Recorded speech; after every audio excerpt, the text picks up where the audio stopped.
Hello and welcome to Kanen Coffee Espresso Machines. Today we're testing this Gaggia Classic Espresso Machine. And let's go ahead and pull a shot.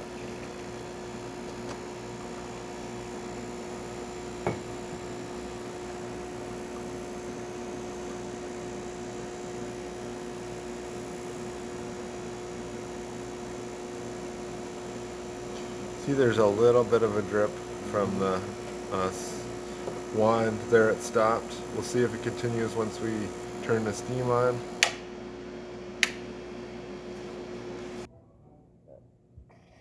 Alright, so now we got the steam nice and hot. Nice strong steam. And let's see if it's leaking. It's not leaking now, so maybe it's not leaking. So I just think it would be too premature to replace the valve at this point. So thank you for repairing this Kanen coffee. Please like our videos below. If you'd like to see more videos, please subscribe to our channel. Thank you.